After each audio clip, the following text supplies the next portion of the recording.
farzandingiz nobop bo'lib, kuydirgi bo'lib, qaqshatib, to'yg'izgan bo'lsa, ey Xudo, shunaqa farzandni ham berasanmi? Qaysi qilgan gunohim uchun deyish kufrga yaqin bo'lib qoladi.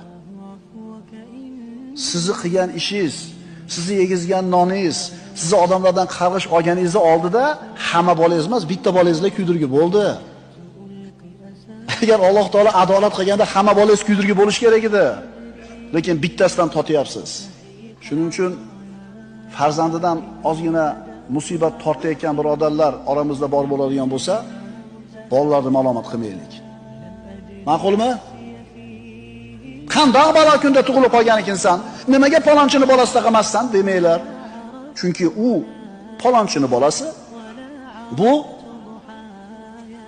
farzand ota-ona uchun yo mukofot yo jazo.